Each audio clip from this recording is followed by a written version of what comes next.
Welcome to Old Time Radio Classics. Tonight, Detective Danny Clover battles January in New York with the Joan Gale Murder Case. January 21st, 1950, deep winter in Manhattan.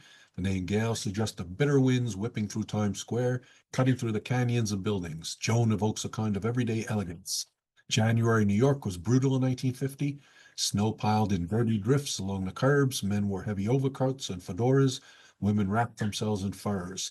Steam rose from subway grates like breath from the city's lungs. The fashion of the era was remarkably formal by today's standards. People dressed up to go anywhere, the theater, church, even the grocery store. Detectives like Danny Clover wore suits and ties daily. Suspects could be judged by their attire. A frayed collar told one story, a custom tailored jacket another. This episode marks one of the last surviving broadcasts from the show's first full season. By late January 1950, the production team had perfected their formula, the atmospheric writing, the evocative sound design, the compelling performances, everything clicked. Listen for the little details, the clink of ice in a glass, the creak of a door, the distant rumble of traffic. These sounds painted a world that only existed in the minds of millions. Bundle up and join us for the Joan Gale Murder Case. Awesomest mile in the world.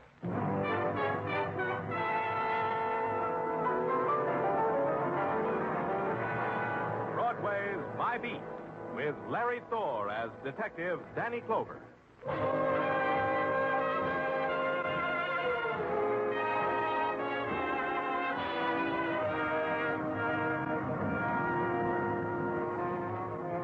Broadway. It's a bet you make against the dealers at night, on the blood red of neon, on the black of the searching wind.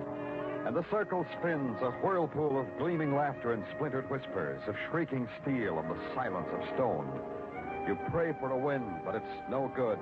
The red pays off in stained hands, and the black with dust in your mouth. That's how it falls on Broadway. My Beat.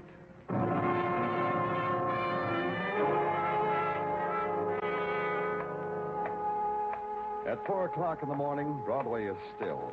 The spectaculars drowse and the neons yawn. The sounds of the city whisper into the darkness. And last night's headlines fight a losing battle with the wind. Then, it's a burglar alarm from the flower shop, and it's tearing its heart out.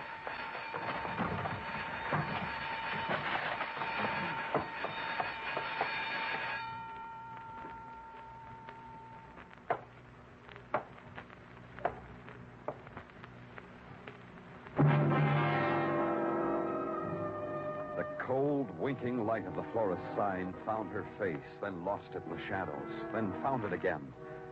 She sat primly in a wicker chair through which garlands of camellias and shining green leaves had been woven. Her hand had been pricked by the thorn of a rose she held.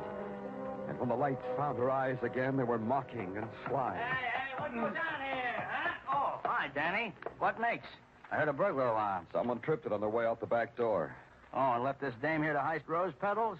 Patrolman Meshikoff, do something for me. Sure, Danny. Want me to book her? Call homicide.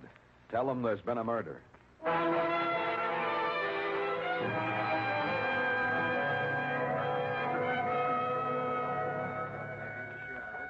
Why, this is incredible, Mr. Clover. Positively incredible. Wait till the Florist Association hears of this. I shall be blackballed. A girl has been murdered, Mr. Kuppelheim, in your shop. Is that all it does to you? Please, Mr. Clover, don't teach me manners. I've been catering to weddings and funerals all my life. Remind me to plant something in your lapel. You say you don't know this girl. No. Can't you do something about her, Mr. Clover? Move her or something?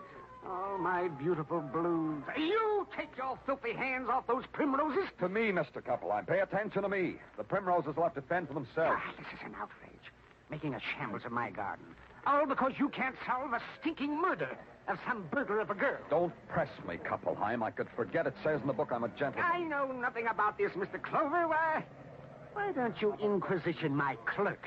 He closed the shop. He was here all evening. I've never trusted him, never. Nice boss you got, huh, Mr. Austin? The feeling mutual? There is mistrust and fright and kindness in all of us, Mr. Clover. Has it not been written in the book? Yeah. What time did you close the shop, Mr. Austin? At 11. I always close it for Mr. Couplheim at 11. And this girl, we've found her to be a Miss Joan Gale of the Dunhill Apartments. Does that mean anything to you? Nothing, I'm afraid. If she were a customer, I'd know it. I wait on people and deliver, and I have a good memory, Mr. Clover. This lady was never in our shop. Why should someone bring her here to kill her? Oh, that's a wonderful question, Mr. Clover. I wonder you hadn't thought of it before. May I go home now? It hurts me to say this, but no. Your primroses will need you. And so it began, the questions and answers that a cop scribbles into his little black book. Against such a time when he can set up a file at headquarters labeled Joan Gale, Death by Murder. The coroner said she was killed by a bullet in her heart. That made me, all of a sudden, a philosopher. I had to inquire into what set of circumstances put the bullet there at that time, in that place. The next morning, I went to the Dunhill Apartments because Joan Gale's purse said she lived there. I talked to a man because the yawning young woman at the desk just yawned and shook her head. Then yawned some more and pointed at a potted palm on the man sitting beside it who I should talk to. Good morning. My name's Danny Clover. Oh, that's nice. You got some beef, maybe? See the girl at the desk. I did. She's sleepy. Ah, you're a real quick lad. So? So that makes me an observant cop. A cop, huh? Well, that makes my name Frank Shepard, houseman. Let's see your buzzer, friend, so I can have a genuine feeling about you. Yeah, here. Oh. I did something you don't like? Joan Gale, I want to look at her room. Okay, come on. She did something bad? Go ahead, shock me. What'd she do bad? She got murdered. Oh, as bad as that, huh? That's sad, real sad. And here. Joint screams at you, don't it? It's too dark to tell. Turn on the lights, Frank. Sure. Better? Oh, blue lights. What do you know? That means something? She have many friends, Frank? Callers? Tell you the truth about that, Clover. Joan Gale never made me look up from the racing form. Her friends neither. I wouldn't know. So, no gentlemen callers. And I thought I was being clear as crystal. I wouldn't know. Who are you? All right, rummy outside. You want to give this policeman a bad impression of Dunhill Apartments? Wait a minute. Who's this guy, Frank? Refugee from 109 down the hall. He greets the gladsome day with a crock. Yesterday, he stumbled into Mrs. Stutman's room while she had her hair in the henna. Didn't you, John? Oh, sure, me. Tell your friend, mister, that today I met good old John. Oh, that makes you want to fix my tie, huh? Come on, good old John boy, baby pally. Outside, good old Frank boy.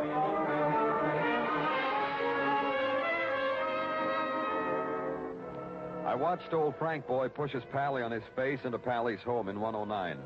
Then Frank Boy came back and was the model of a house dick with the economy-size helping hand. We searched Joan Gale's apartment, found a lot of things. Things that pieced together the life of Joan Gale by night and by day. Things that made Frank Boy all happy inside. But there was nothing that added up to her dying in a bed of cut flowers. Back at headquarters, there were more fragments, more scraps of a woman's life. Sergeant Tartaglia offered them to me. This is Joan Gale, Danny. She had a slight record in Scranton, PA. For disturbances of the peace, for questioning, for, you know, Danny. Yeah, the alibis of Couplheim and his clerk, Roy Austin. You had them checked? Oh, yeah, Danny, sure. It's just like this Mr. Couplheim and Mr. Austin told you. Couplheim was in the sack. The clerk, Roy Austin, closed up Couplheim's flower shop at 11 o'clock. Went home. To the knowledge of his landlord, did not leave the premises till you rousted him out of bed to question him at said Couplheim's flower shop. How do you figure, Tartaglia? You know, I'm glad you asked me, Danny, because I got a theory. Now, the way I picture this whole crime... Oh, Tartaglia, pardon me. Surely, Danny. Go right ahead. Thank you. Danny Clover speaking.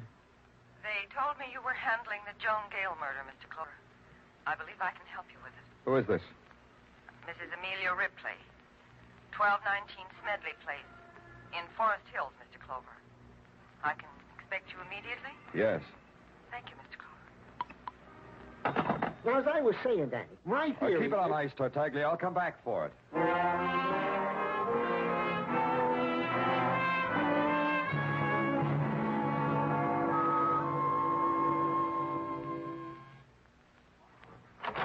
Yes? What is it? I'm Danny Clover. I'm from the police. Mrs. Ripley Of course, called... I'm Mrs. Ripley. Please come in. Thank you. You won't mind. Well, that is, I hope you won't mind if we sit in the kitchen and talk. Not at all. This way. You see, it's the maid's day off, and I'm cooking. A hollandaise sauce on the stove, batter in the mixmaster. Oh, looks about done. It's the sauce that needs attention. Sit here, Mr. Clover. Thanks. You said something about Joan Gale, Mrs. Ripley. I never saw her in my life, Mr. Clover. But I knew her. I don't understand it. Have a cup of coffee, Mr. Clover. I knew her because my husband knew her. Oh, I see. Of course you don't see. My husband sees her, then comes home to me. He comes home and strokes my hair and calls me wonderful names that I thought he'd forgotten. And he kisses me. Mrs. Ripley. I found out about Joan Gale months ago. I've always known it was a woman, but I just happened to find out her name was Joan Gale. Why are you telling me? Revenge is a funny word to be coming out of a housewife's mouth, isn't it? My husband is mixed up with a woman who's been murdered. I wonder whether I'm going to laugh or cry at what he suffers for it. It's important to me to know which I'll do. Pardon me. Where's your husband now, Mrs. Ripley? He called a few minutes ago. He said he was at his place of business. The Ripley shoe distributing business on East 37th. Oh, thanks, Mrs. Ripley. I'll talk to him. Well, I'll show you to the door. I think I'm glad I talked to you, Mr. Clover. Oh, you did the right thing. This your husband? This picture on the bookcase? Yes, that's John. Good old John, he likes to call himself. Why, Mr. Clover? Does he drink? Why do you ask? Oh, but no, he doesn't drink. I'll say that for him. He doesn't touch a drop. Mm-hmm. Mr. Clover, it looks bad for John, doesn't it? It's possible that he killed the girl, isn't it?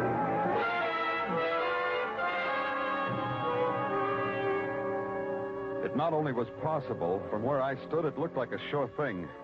The picture of the John Ripley on the bookcase was the same good old drunken John who had tried to tie my tie in Joan Gale's apartment.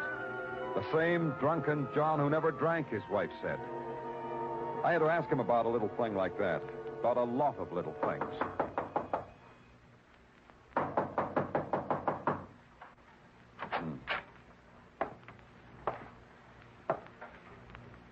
Ripley?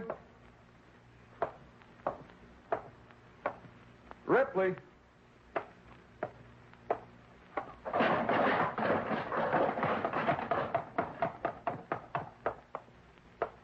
No. Oh, no. The shoe boxes of the Ripley shoe distributing business lay in a crazy, wanton pattern around the body of John Ripley. On his face was a loose, embarrassed grin, as if he were ashamed of his clumsiness, ashamed of not knowing how to handle shoe boxes, ashamed of his torn coat, his torn body, of the blood that crowded through the bullet hole in his chest. Now there was nothing to ask of good old John. Nothing. Nothing at all.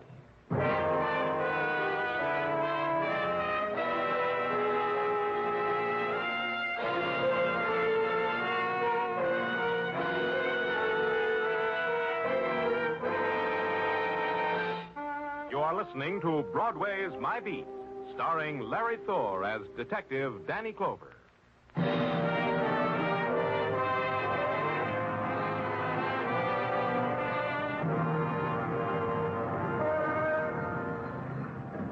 Broadway is a place that can get happy about a lot of things.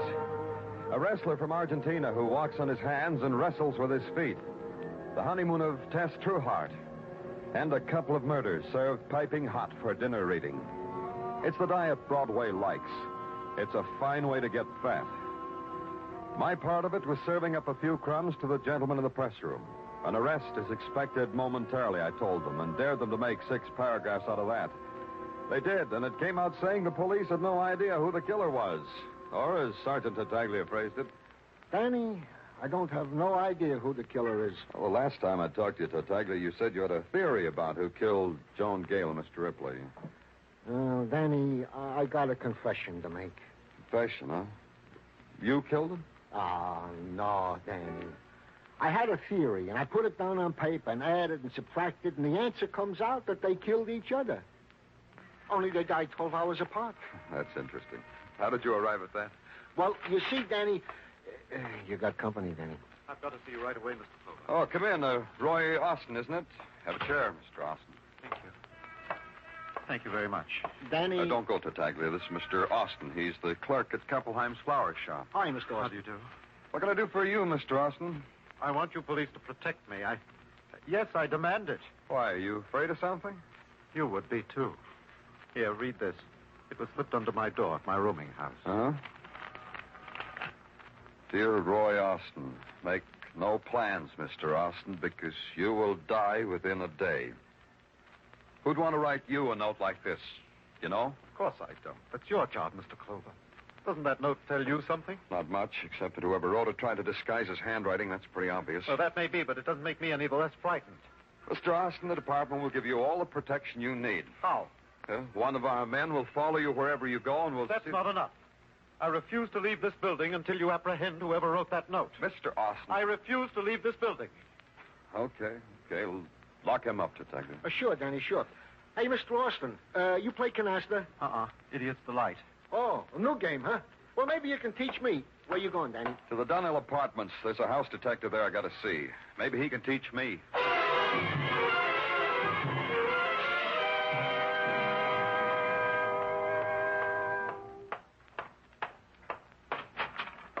What's the idea of busting in, comrade? For this, you can get your face slapped, comrade. Turn around, Frank. I've got a complaint. I said turn your merry-go-round chair around. The man with the buzzer. No offense, Clover. It's just I don't like things sneaking up behind my back. Complaint? Yeah, big complaint. You. I'm a cooperative kind of louse, Clover, but not that cooperative. Explain it to me first. First, tell me how Mrs. Shepard's little boy has been naughty. Maybe you ought to stand up when I talk to you, Frank. So my words won't have so far to go. Sure. Anything you say, Mr. Clover. See, I'm standing. You gonna wrap my knuckles with a ruler, teacher? That little play you staged with John Ripley. 4-star, Frank. I liked it. Yeah, it was real sincere. Good old John. Play act's a fine drunk. On cue, too. You don't say. And all the time I thought good old John was crocked to the ears. He wasn't drunk, huh? Why did you throw him the cue, Frank, boy? You've been working too hard, Detective. Why did you do that, Frank, boy? Why did you tell Ripley I was a cop before he needed to know? Why did you tell him to act drunk so it could look like a big, boozy mistake his coming into Joan Gale's apartment? You need a place to lay your head, Detective. Answer me, Frank, boy. Answer me. Then answer. You were crowding me. Thanks, Frank, boy. I was praying for that.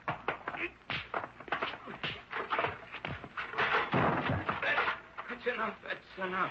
You didn't ask me my question, Frank. You saw a chance for blackmail, didn't you? Big, fat blackmail. I told you Joan Gale had been murdered. You knew John Ripley was her boy, so you arranged the act. Did he pay off before he was murdered, Frank, because you were so nice to him? Ripley murdered? News to you, Frank? Cross my heart, hope to die. I didn't know about it. Had nothing to do with it. What you had to do with Frank. Tell me about that. It was like you say. Ripley was slipping me a little gratuity all along because he didn't want nobody to know about the Gale thing. When she was killed, the price went up for gratuities. That's all. Did you get it? Yeah, from his wife. He didn't have it with him that night. You was here. He called his wife. She paid me off, took him home. Don't tease me, Frank, boy. Oh, I swear it on a stack. She took him home. The last time I saw Ripley, his wife was scratching his eyes out, and he was crying. On my honor, Danny. Yeah. Get up off the floor, Frank. I want you to look nice for the boys at headquarters.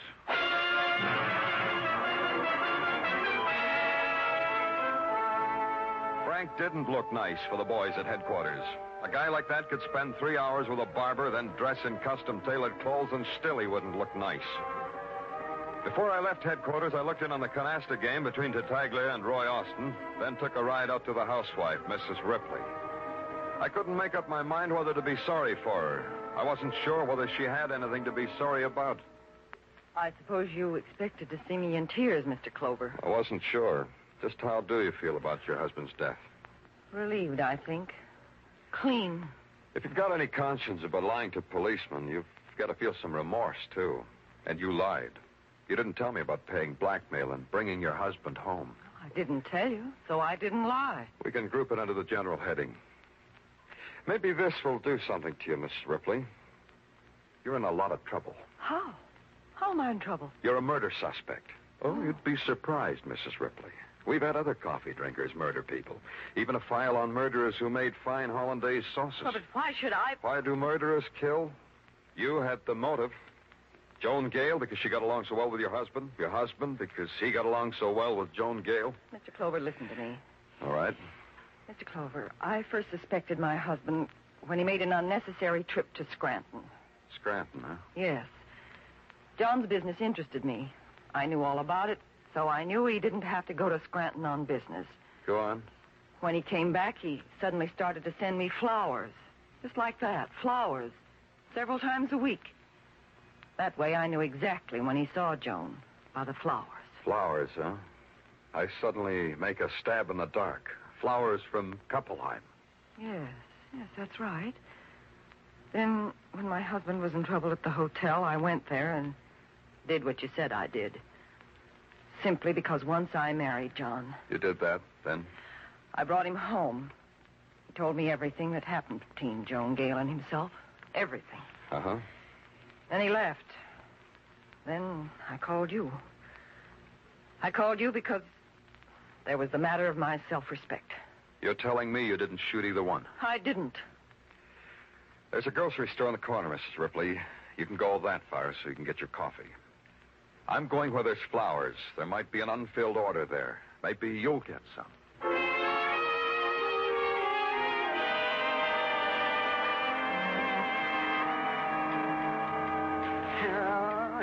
Heavens have brought me enough torment, Mr. Clover. My heart bleeds for you, Kuppelheim. Put those petals down and talk. Gosh, it's no good. You've upset me so. A coming-out corsage. Just massacred. How long have you had John Ripley for a customer? John Ripley? The shoebox murder case? Oh, yes. See, that is a thrilling. How long was he your customer? And he began coming in about the time that clerk of mine started working for me. Roy Austin? Yeah. Yeah, they got along famously, those two, always whispering about something or other. Then Mr. Ripley would place a very big order. I didn't really mind their whispering behind my back. When did Roy Austin come to work for you? Why, Mr. Clover? Why do you ask? Is he in trouble? I told you I didn't trust him. Don't drool at the mouth, Kuppelheim. Just answer my question. When did Austin come to work? It was about 3 weeks ago. He came to me with a letter of recommendation from some queasy little shop in Scranton. I took the chance anyhow because I needed help so desperately. Scranton. Do you have the letter? Yes. Yes, of course I have. Wait a minute, I'll find it here. Let's see. Yes, you did. Here you are. I've seen this handwriting before. Where's your phone, Kuppelheim? It's right here in the counter. It's a business phone, Mr. Clover. Yeah, all right, I owe you a nickel. Yeah, what? All right. Not too long. Sergeant Tartaglia. Danny Clover. Keep Austin happy, Tartaglia. I'm coming up to talk to him.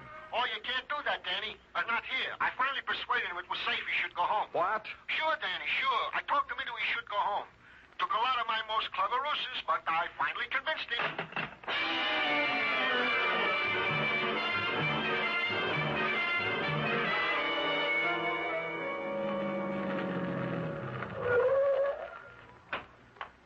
As soon as you call headquarters, Danny, what's up? Maybe a guy who asked protection of the police, Muggavan, just to throw the police off balance. Huh? Maybe a killer.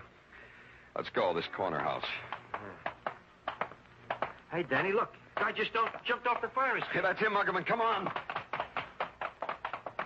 In the alley. Drop him. No, I'll fire over his head. Austin! Austin, stop! Hey, he ain't playing.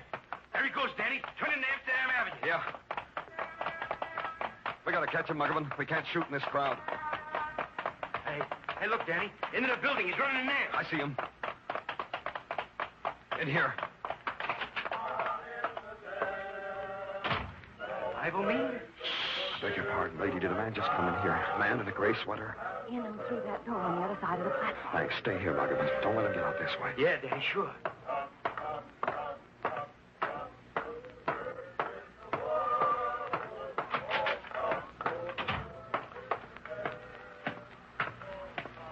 Austin! I'm up here, Mr. Clover. Somewhere here in the darkness. Think you can find me before I kill you?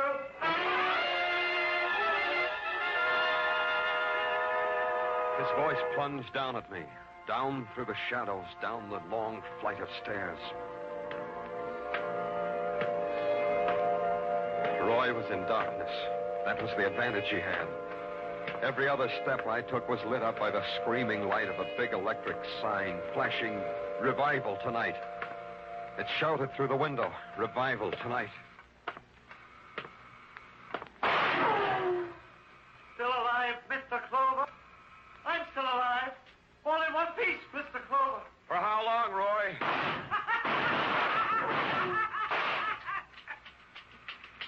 What's the matter, Mr. Clover? I'll pull it. Not a trick, because it'll do you no good. Come down, Roy. My gun's empty. Come to me, Mr. Clover. Up these stairs. Come to me.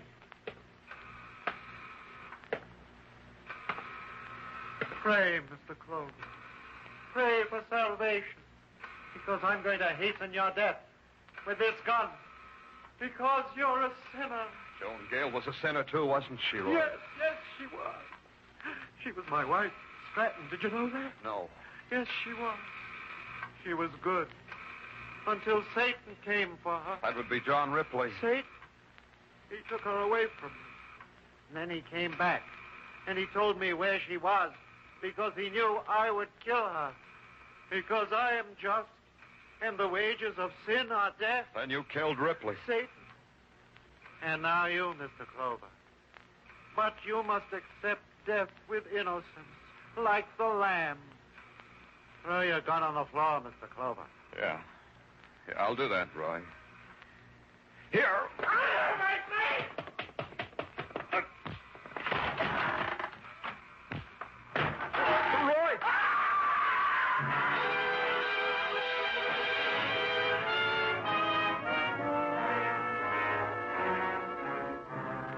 When I got to him, he was dead. His body lay crumpled and broken at the bottom of the stairwell. On his face, the last drop of ecstasy. The ecstasy he'd reserved for his own dying. When I came for him, it was still there. But frozen now, different now. Like some leering mask of evil.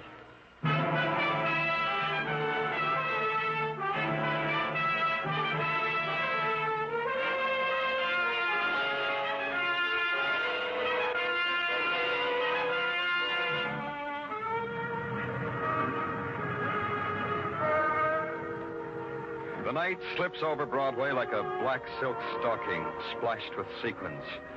And Broadway is as flashy as a showgirl on an after-theater date. But it'll be daytime in a few hours, and Broadway will wear a sleazy house dress and stand on street corners, screaming. Day or night, it wears any face you look for. It's Broadway, my beat.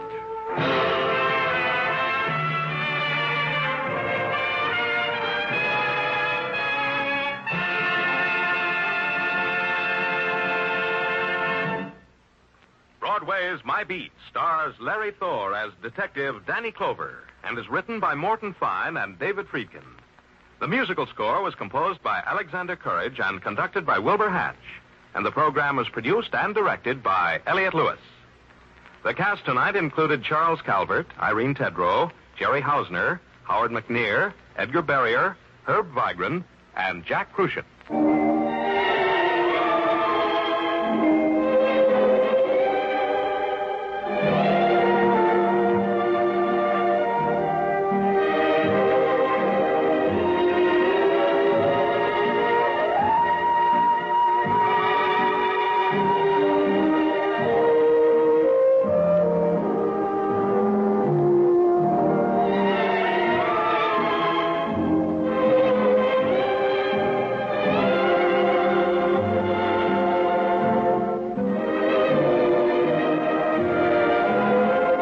is the United States Armed Forces Radio and Television Service.